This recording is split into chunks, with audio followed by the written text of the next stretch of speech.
Bonjour à tous, j'espère que tout le monde va bien. Je vais continuer l'étude sur les saintes plaies de Jésus de l'abbé Anselme Lompré. Donc, on a fait l'avant-propos. On va faire partie 1. Les prophéties relatives aux saintes plaies. Donc, commençons avec un signe de croix. Au nom du Père, du Fils et du Saint-Esprit. Amen. Chapitre 1. Point 1.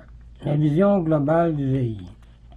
Laissant de côté les innombrables passages du prophète qui se rapportent à la passion de Jésus, nous nous arrêterons seulement à ceux où il est question, d'une façon plus claire et plus distincte, de ses plaies.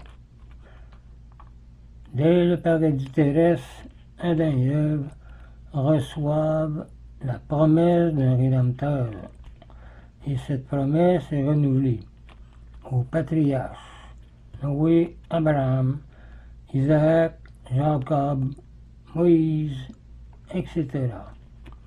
À mesure que les temps s'approchent, l'Esprit de Dieu qui parle par les prophètes qu'il a choisis ne se borne pas à prédire cet heureux avènement du Messie, mais il nous le représente sous la figure d'un serviteur souffrant de Dieu et d'un agneau immolé pour le salut de tous. Il nous décrit en détail sa personne, sa vie et ses œuvres. Si les prophètes ne manquent pas d'annoncer son triomphe, sa gloire et son règne universel et éternel qui viendra un jour, ils décrivent aussi ses abaissements, ses ignominies, ses souffrances volontaires, sa passion très douloureuse, mais qui nous sauve, mais libre et pleine d'amour. Il n'hésite pas bien, au contraire, à nous le montrer, tout couvert de plaies, de la plante des pieds au sommet de la tête, comme le montre le Saint-Suaire, plus semblable à un lépreux qu'à un homme. Arrêtons-nous d'abord à cette vision globale d'Isaïe. On va lire Isaïe 52, 14 à 15 et 53, 1 à 12, capable à elle seule de nous tenir des heures en contemplation, en adoration et en action de grâce devant Dieu. Commençons. Alors que des multitudes avaient été épouvantées à sa vue, tant son aspect était défiguré, il n'avait plus d'apparence humaine. De même, de multitudes de nations s'en étonneront. Devant lui, des rois resteront bouche close, car ils verront un événement non raconté et observeront quelque chose d'inouï. Qui croirait ce que nous entendons dire, et le bras de Yahweh, à qui a-t-il été dévoilé? Comme un surgeon, il a grandi devant nous, comme une racine en terre aride, sans beauté ni éclat. Nous l'avons vu, et sans aimable apparence, objet de mépris et rebut de l'humanité, homme de douleur et connu de la souffrance, comme ceux devant qui on se voile la face. Il était méprisé et déconsidéré. Or, c'était nos souffrances qu'il supportait et nos douleurs dont il était accablé. Et nous autres, nous l'estimions châtié, frappé par Dieu et humilié. Il a été transpercé à cause de nos péchés, écrasé à cause de nos crimes. de toutes sortes. Le châtiment qui nous rend la paix est sur lui, et c'est grâce à ses plaies que nous sommes guéris. Tous comme des brebis, nous étions errants, chacun suivant son propre chemin, et Yahvé a fait retomber sur lui les crimes de nous tous. Affreusement traité, il s'humiliait. Il n'ouvrait pas la bouche, comme un agneau conduit à la boucherie, comme devant les tondeurs une brebis muette. Et n'ouvrant pas la bouche, par coercition et jugement il a été saisi. Qui se préoccupe de sa cause? Oui, il a été retranché de la terre des vivants.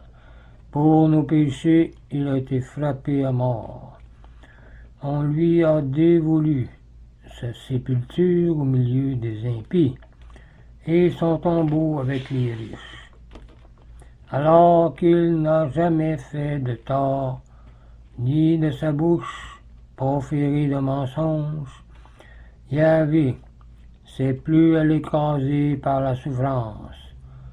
S'il offre sa vie en expiation, il verra une postérité. Il prolongera ses jours, et ce qui plaît à Yahvé s'accomplira par lui. Après les épreuves de son âme, il verra la lumière et sera comblé. Par ses souffrances, mon serviteur justifiera des multitudes en s'accablant lui-même de leurs fautes. C'est pourquoi je lui attribuerai des foules, et avec les puissants il partagera les trophées, parce qu'il s'est livré lui-même à la mort. Il a été compté parmi les pécheurs, alors qu'il supportait les fautes des multitudes et qu'il intercédait pour les pécheurs. Ailleurs, Isaïe voit le Sauveur se dresser devant lui, comme revêtu d'une robe sanglante.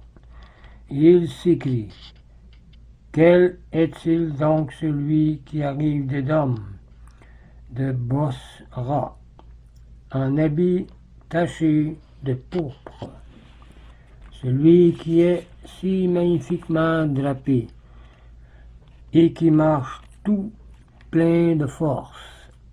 C'est moi qui professe la justice et qui me montre grand pour sauver.